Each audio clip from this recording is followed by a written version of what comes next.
All right, Alexander, let's talk about the situation in Taiwan and big Chinese military drills, which are aimed at surrounding Taiwan. That's the purpose of these military drills. At least that's my understanding of these drills that are taking place. Obviously, China is once again sending a message not only to Taiwan but to the collective West as we continue to discuss, which is incredible that there still is discussion about this, given everything that we've seen with Ukraine and now we're seeing in the Middle East. But we continue to report on, discuss, talk about the next big war, which would be China and Taiwan, and China and the United States. Anyway, what are your thoughts on what's happening in and around Taiwan and China? Well, let's first of all talk about this exercise. I'm going to say a number of things about it. First of all, we're talking about we're always discussing the Middle East. We're always discussing Ukraine, but it is Chinese moves in the Pacific and in Taiwan that are the things that hold the Pentagon's most attention. And at this moment in time, when we're making this program, the Pentagon is going to be most interested and most concerned about this Chinese exercise. The first thing to say is it's huge. I mean, I understand it's the biggest exercise that China has conducted close to Taiwan.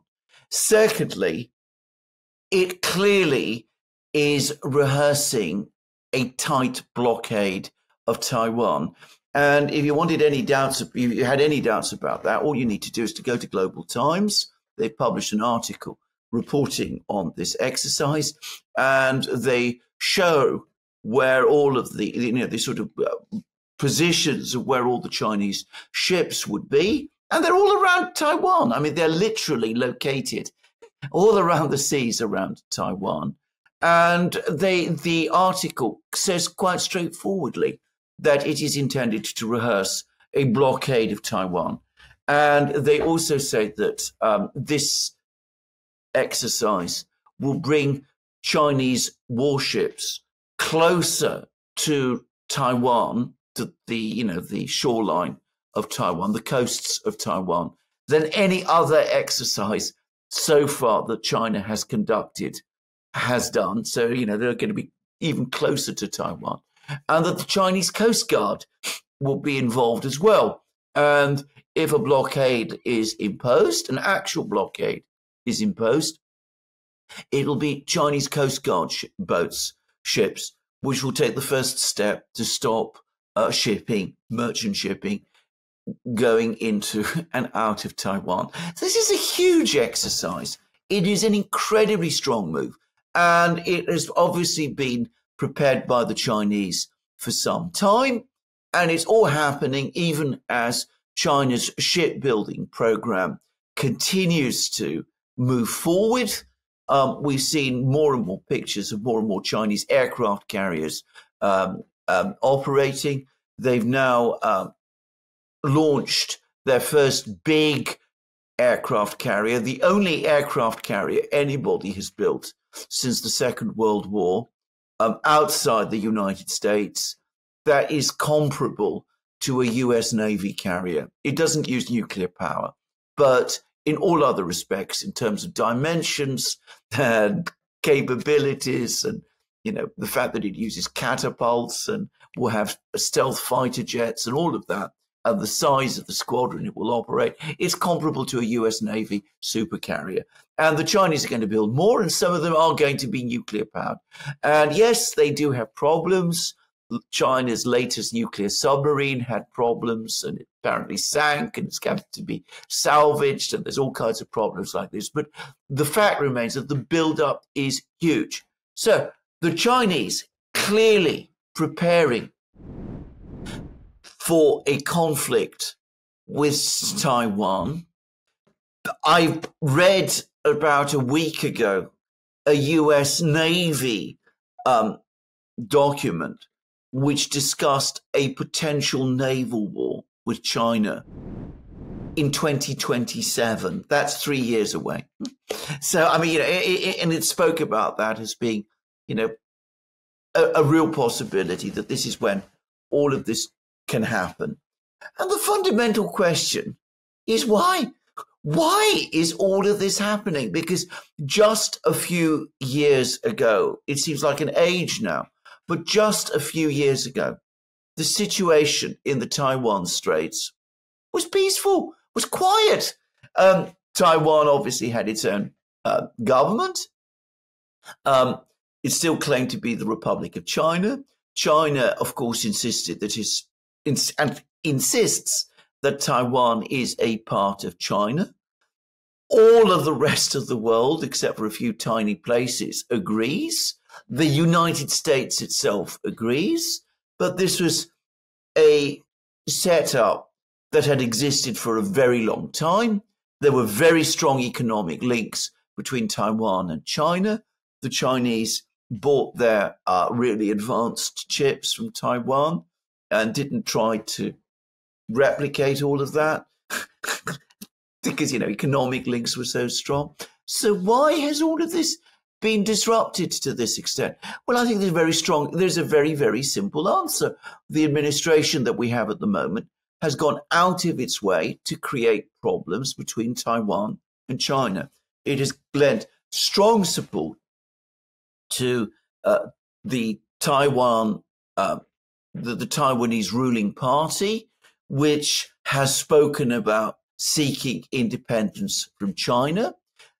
The president himself has spoken several times about the United States having some kind of treaty with Taiwan to protect it from China, which, by the way, officially and publicly is not true. There might be some kind of secret agreement that we don't know about, but publicly the United States has no treaty obligations to defend Taiwan. And the United States has previously made agreements with China, which are based on the United States not having treaty commitments to defend Taiwan. But the president has repeatedly talked as if such treaty obligations exist.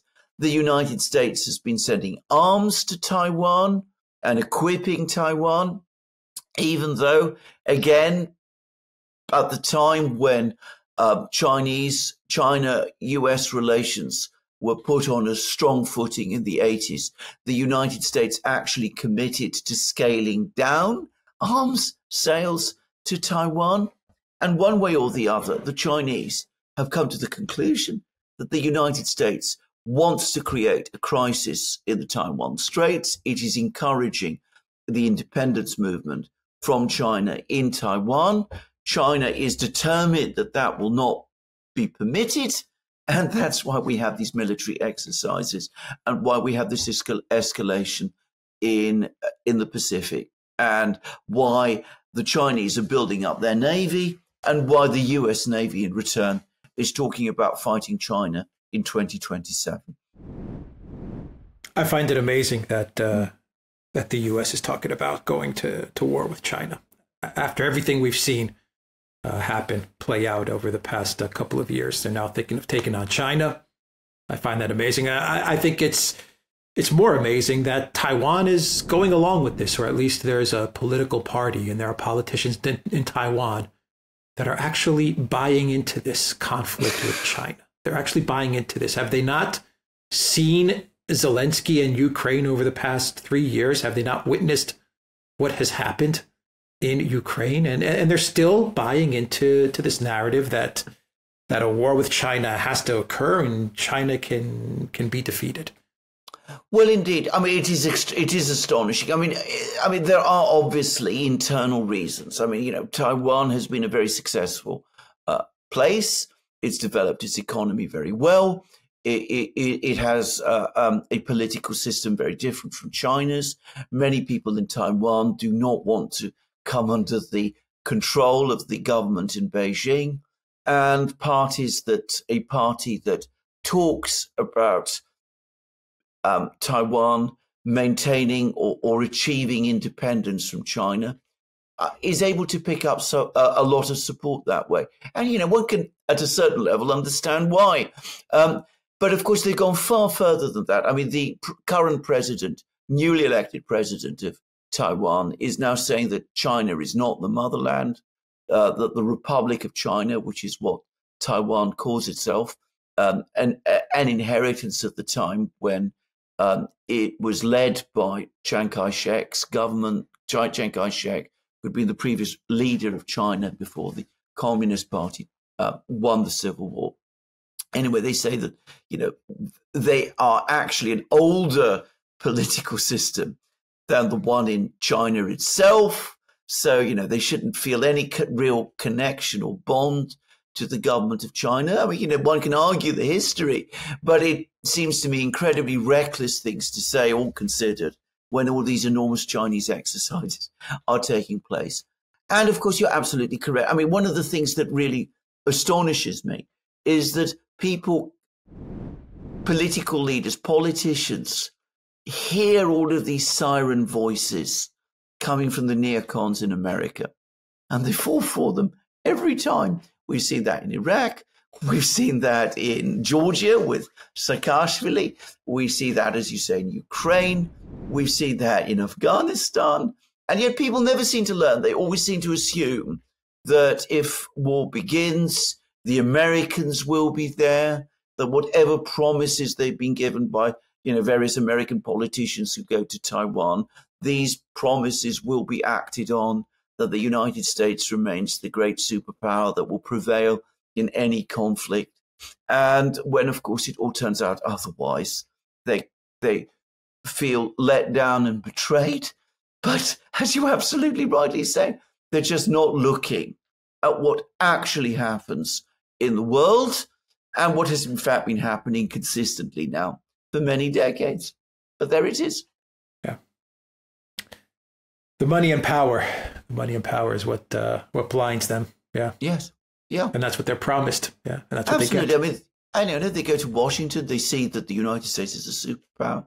They hear all of these, as I say, people telling them, you know, how determined the United States is to stand by Taiwan, and people take it seriously.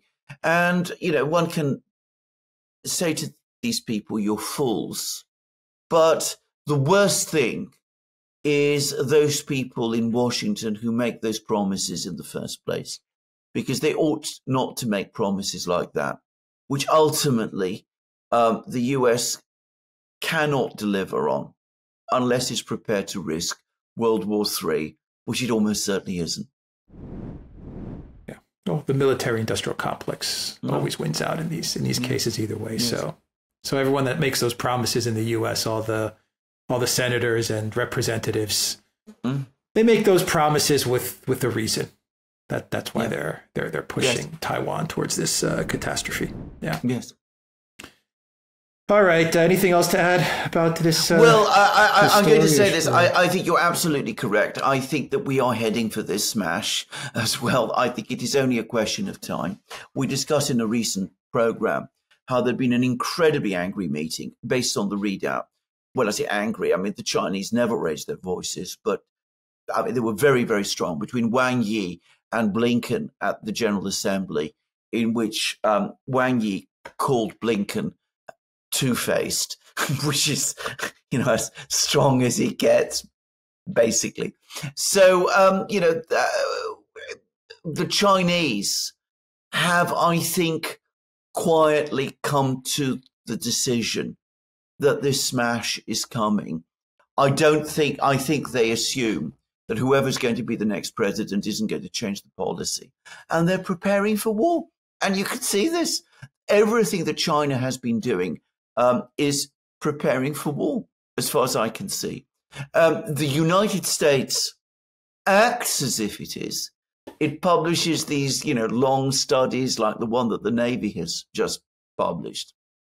But in reality, and this is where we come back to the problem, because the US, the policy is never made publicly. I mean, no US official comes out and says straightforwardly, you know, we're going to go to war with China. in a few years' time, they know that the American people would not support that. So everything has to be done in a secret way. But doing things like that secretly, especially in a society like the United States, means that they don't get properly done at all. So the United States is going to drift into a conflict with China in 3 years, 4 years, 5 years' time.